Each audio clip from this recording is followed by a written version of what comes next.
కాళ్లకు వేస్తే మెడకు వేయడం, మెడకు వేస్తే కాళ్ళెలా లాగడం అనేది పీక్ లెవెల్లో డిప్లొమసీ ఎలా చేయాలి అనేది అజిత్ దోవల్ గారికి తెలిసినంతగా ఇంకెవ్వరికీ తెలియదు. పాకిస్తాన్ విషయంలో పంచాయతీని తెగ్గొట్టాలి అంటే దోవల్ గారి కంటే పీక్ డీటెయిలింగ్తో ఇంకెవరూ చేయలేరు. అసలేం జరిగింది అనేది చెప్తా. మే 27 రోజు రష్యాలోని మాస్కో నగరంలో ఇంటర్నేషనల్ సెక్యూరిటీ ఫోరంలో Afghanistan defence minister Mulla Mohammad Yaqoob Russian security of state council military cooperation అని చెప్పి రక్షణ సహకార ఒప్పందాన్ని చేసుకున్నారు. ప్రపంచంలో తాలిబాన్ ప్రభుత్వాన్ని మొదటగా గుర్తించిన దేశాల్లో మొదటి దేశం రష్యాని ఇప్పుడు రక్షణ సహకార ఒప్పందం చేసుకుంది. తాలిబాన్ మిలిటరీ వెపన్స్ డెవలప్మెంట్ యొక్క రిపేర్ అండ్ మెయింటెనెన్స్ రష్యా చేస్తుంది. తాలిబాన్ దగ్గర ఉన్న ఓల్డ్ సోవియట్ వెపన్స్ యొక్క repairs and spare part supply Russia చేస్తుంది. అండ్ అన్అఫిషియలీ తాలిబాన్కు యుద్ధ ఆయుధాలు కూడా రష్యానే సప్లై చేస్తుంది. అన్అఫిషియలీ అని ఎందుకు అన్నాను అనేది తర్వాత మాట్లాడుకుందాం. మే 28 రోజు ఈ ఒప్పందం జరిగిన ఒక రోజు తర్వాత అజిత్ దోవల్ గారు అదే మాస్కోలోని అదే సమావేశంలో ప్రత్యక్షమయ్యారు. సర్గేవ్ షైబును కలిశారు. దోవల్ గారు ఇచ్చిన స్టేట్మెంట్ ఉగ్రవాదం విషయంలో డబుల్ స్టాండర్డ్స్ ఉండకూడదు అని చెప్పి స్టేట్మెంట్ ఇచ్చారు. ఈ డైలాగ్కు అర్థం పాకిస్తాన్లో జైష్, లష్కర్, లంగ్, లసక్ అని చెప్పి వెయ్యేసి వందేసి ఉగ్రవాద సంస్థలకు ఫండింగ్ చేస్తోంది పాకిస్తాన్. జిహాద్ పేరు మీద గజ్వాయే హింద్ అని చెప్పి ఊర్ల మీద పడ్డారు. భారతదేశంలో ఉగ్రవాదానికి ముఖ్యమైన కారణమే పాకిస్తాన్. తమ ఇంటి పెరట్లోనే ఉగ్రవాదులకు ఆశ్రయం ఇచ్చిన పాకిస్తాన్ ఆఫ్ఘనిస్తాన్ విషయంలో పతివ్రతలా మాట్లాడడం కరెక్ట్ కాదని దోవల్ గారు అంటున్నారు. ఆఫ్ఘనిస్తాన్లో టీటీపీ వంటి ఉగ్రవాదులు ఉన్నారని చెప్పి పాకిస్తాన్ చెప్తోంది.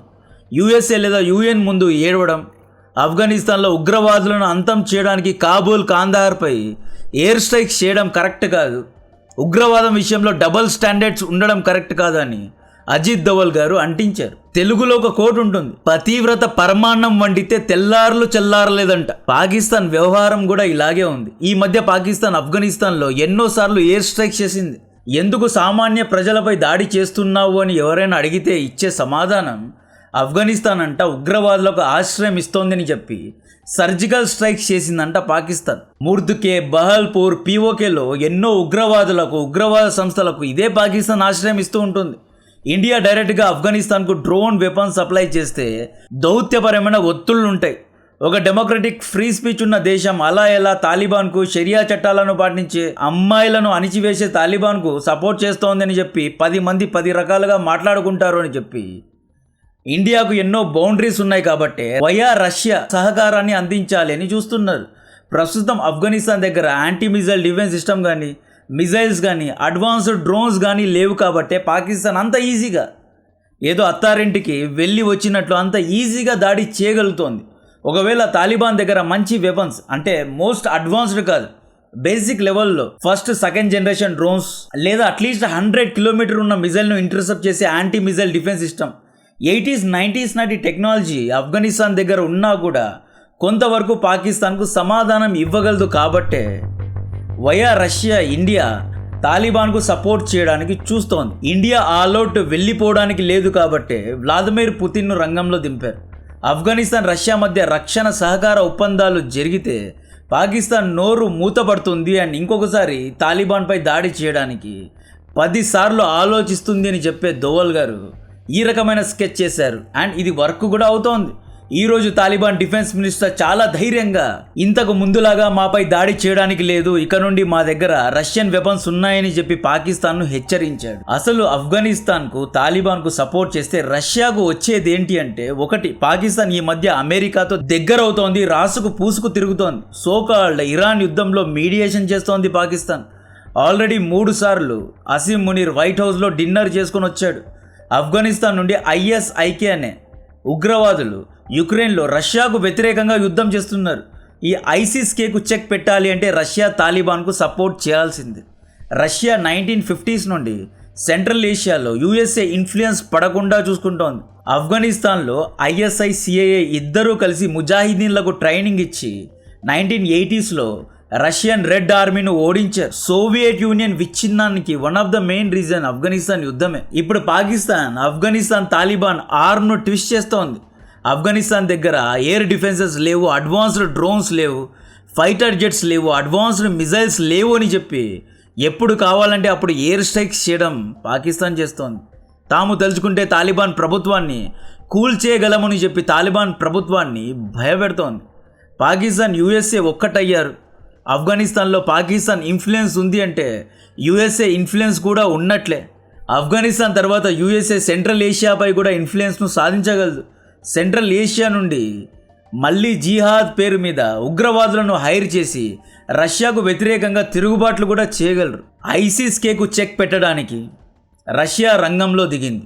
రష్యా ఒకే దెబ్బకు 4 పిట్టల్ని కొట్టింది. ఒకటి, ఆఫ్ఘనిస్తాన్ తాలిబాన్ ద్వారా రష్యా గల్ఫ్ దేశాల్లోని యుఎస్ఏ బేసెస్ను కూడా గెలకగలదు. Central Asia, gulf of Oman, Iran border దగ్గర రష్యా ఇన్ఫ్లుయెన్స్ను పెంచుకోగలదు. సెకండ్ రీజన్, ఐసిస్కే ఉగ్రవాదులు ఏం చేస్తున్నారు అంటే సెంట్రల్ ఏషియాలో ఉన్న యువతను హైర్ చేసి జిహాద్ పేరు మీద హైర్ చేసి రష్యాకు వ్యతిరేకంగా ఉగ్రవాదం చేస్తున్నారు. అండ్ ఆఫ్ఘనిస్తాన్ నుండే ఎన్నో రకాల డ్రగ్స్, ఓపిఎంస్ ఇవన్నీ ఇక్కడ నుండే ఉత్పత్తి అవుతాయి, ఇల్లీగల్గా సరఫరా అవుతూ ఉంటాయి. పేరుకు మాత్రమే ఆఫ్ఘనిస్తాన్లో షరియా చట్టం, మందు తాగకూడదు, సిగరెట్లు కొట్టకూడదు అని చెప్పి పేరుకు మాత్రమే ఉంటుంది. బట్ ఇల్లీగల్గా ప్రపంచానికి, not only Russia, central Asia, ప్రపంచానికి ఇప్పుడు కాదు ఎప్పటి నుండో డ్రగ్స్ను సరఫరా చేస్తోంది ఆఫ్ఘనిస్తానే. మీరు చూసుకుంటే 2001 నుండి 2021 మధ్యకాలంలో ఏదైతే తాలిబాన్ అండ్ అమెరికా మధ్య యుద్ధం జరిగిందో ఆ యుద్ధ సమయంలో కూడా తాలిబాన్కు డబ్బులు ఎక్కడి నుండి వచ్చాయనుకుంటున్నారు? అంత పెద్ద మైటీ అమెరికాను ఈ తాలిబాన్లో, అంటే తాలిబాన్లు అంటే స్టూడెంట్స్ అన్నమాట, స్టూడెంట్ ఉగ్రవాదం లాంటిది అనమాట. తాలిబాన్లకు డబ్బులు ఎక్కడి నుండి వచ్చాయి? మత్తు మందును ఉత్పత్తి చేస్తారు, మత్తు మందు యొక్క వ్యవసాయం చేస్తారు. ఆ డబ్బుతోనే వీళ్ళు అమెరికా వంటి ఒక పెద్ద శక్తితో యుద్ధం చేయగలిగారు అనమాట. సో ఈ ఐసిస్కి ఏం చేస్తోంది అంటే ఆఫ్ఘనిస్తాన్ ద్వారా సెంట్రల్ ఏషియా, రష్యాలో ఉన్న యువతను మత్తుకు బానిసల్ని చేస్తోంది. కాబట్టి ఐసిస్కి చెక్ పెట్టాలి అంటే రష్యా తాలిబాన్తో ఎంగేజ్ అవ్వాల్సిందే. థర్డ్ రీజన్ ఏంటి అంటే international north south economic corridor, India నుండి 7200 కిలోమీటర్ మల్టీ మోడ్ నెట్వర్క్ ఉంది. ఇది ఇండియా నుండి ఇరాన్ నుండి అజర్బైజాన్ అండ్ రష్యా, ఈ 4 దేశాలను కనెక్ట్ చేస్తుంది అన్నమాట. సూయజ్ కెనాల్ గుండా వెళ్ళే అవసరం లేదు, డైరెక్ట్గా కనెక్టివిటీ ఉంటుంది. ఈ ట్రాన్సిట్ కారిడార్ను ఆపడానికి కావాలనే పాకిస్తాన్ ఆఫ్ఘనిస్తాన్లో ఎయిర్ స్ట్రైక్స్ చేస్తోంది. జియో పొలిటికల్గా, ఆర్థికంగా కూడా ఒకవేళ ఆఫ్ఘనిస్తాన్ స్టెబుల్గా ఉంది అనుకోండి, ఇక్కడ నుండి డైరెక్ట్గా రష్యా వ్యాపారం చేస్తుంది. సో ఐఎన్ఎస్సి కారిడార్ స్టెబుల్గా ఉండాలి అంటే ఆఫ్ఘనిస్తాన్కు ఒక సూపర్ పవర్ బ్యాక్ చేయాలి, వీటో పవర్ ఉన్న కంట్రీ బ్యాక్ చేయాలి అని చెప్పి రష్యా రంగంలో దిగింది. ఆఫ్ఘనిస్తాన్ వెనక మేము ఉన్నాము అంటోంది. రష్యాను చూసైనా పాకిస్తాన్ ఆఫ్ఘనిస్తాన్ యొక్క ఆర్మ్ ట్విస్ట్ చేయకుండా ఉంటుంది అనమాట. ఇది డిఫెన్స్ ప్యాక్ట్ కాదు. ఎవరైనా ఆఫ్ఘనిస్తాన్ పై దాడి చేస్తే రష్యా యుద్ధ భూమిలో దిగుతుంది, రష్యాపై ఎవరైనా దాడి చేస్తే ఆఫ్ఘనిస్తాన్ యుద్ధ భూమిలో దిగుతుంది అని చెప్పి ఇది ఒక రకమైన డిఫెన్స్ ప్యాక్ట్ కాదు, ఇది రక్షణ సహకార ఒప్పందం. ఆఫ్ఘనిస్తాన్కు అడ్వాన్స్డ్ వెపన్స్ యొక్క రిపేర్స్, మెయింటెనెన్స్ లేదా సీక్రెట్గా వెపన్ సప్లై ఇదంతా రష్యా చేస్తుంది అనమాట. థర్డ్ రీజన్ ఏంటి అంటే యుక్రెయిన్కు పాకిస్తాన్ సీక్రెట్గా 122mm ఆర్టిలరీ షెల్ను సప్లై చేసింది. మిజైల్స్కు కావాల్సింది షెల్స్. ఈ ఆర్టిలరీ షెల్స్ను పాకిస్తాన్ యుక్రెయిన్కు 2022 నుండే సప్లై చేస్తుంది. పాకిస్తాన్ మిలిటరీ స్టాక్స్ మొత్తాన్ని 1 పాయింట్ ఆఫ్ టైంలో యుక్రెయిన్కు అమ్మేశారు కూడా. ఈ విషయం రష్యా బాగా గుర్తుపెట్టుకుంది. వ్లాదిమిర్ పుటిన్ వెన్నుపోటు పొడిచిన వాళ్ళను ఎప్పటికీ మర్చిపోరు కాబట్టే పాకిస్తాన్కు బాగా చెక్ పెట్టాడు. పాకిస్తాన్ కూడా డబుల్ గేమ్ ఆడుతోంది. సీక్రెట్గా యుక్రెయిన్కు యుద్ధ ఆయుధాలను సప్లై చేసి we want to engage with Russia అని చెప్పి రష్యా యొక్క చీప్ ఆయిల్ను, గ్యాస్ను కొంటాము అని చెప్పి ఎన్నో ప్రపోజల్ పెట్టింది. లాస్ట్ రీజన్ లీవరేజ్ అన్న. 20 ఏళ్ళు యుఎస్ఏ ఆఫ్ఘనిస్తాన్లో యుద్ధం చేసినా కూడా తాలిబాన్లను ఓడించలేకపోయింది. అటువంటి తాలిబాన్పై మాకు ఇన్ఫ్లుయెన్స్ ఉంది, అటువంటి తాలిబాన్ మేము చెప్పినట్లు వింటుంది అని చెప్పి యునైటెడ్ స్టేట్స్, యుఎన్, యూరోప్ దేశాలకు, మిడిల్ ఈస్ట్ దేశాలకు, గల్ఫ్ దేశాలకు రష్యా ఒక సందేశం ఇచ్చింది. రేపు దినాన ఒకవేళ ఆఫ్ఘనిస్తాన్ ద్వారా ఉగ్రవాదులు వేరే దేశాల్లో ఉగ్రవాదం చేస్తున్నా రష్యా లీవరేజ్ లాగా వచ్చేసి తాలిబాన్ను కంట్రోల్ చేస్తుంది అనమాట. రష్యా డిఫెన్స్ ప్యాక్ట్ ఒక రకంగా ఆఫ్ఘనిస్తాన్కు కొండంత అండగా నిలబడింది అని చెప్పుకోవచ్చు. దీని గురించిన మరిన్ని డీటెయిల్స్ ఇస్తూనే ఉంటా. కాంటెంట్ నచ్చితే వీడియోను లైక్ చేయండి. సారీ 2 days నుండి వీడియోస్ రాలేదు, ఫ్యామిలీ పరంగా కొన్ని కార్యక్రమాలు ఉన్నాయి. సో కాంటెంట్ నచ్చితే వీడియోను లైక్ చేయండి, ఛానల్ను సబ్స్క్రైబ్ చేసి అందరికీ షేర్ చేయండి. జై హింద్.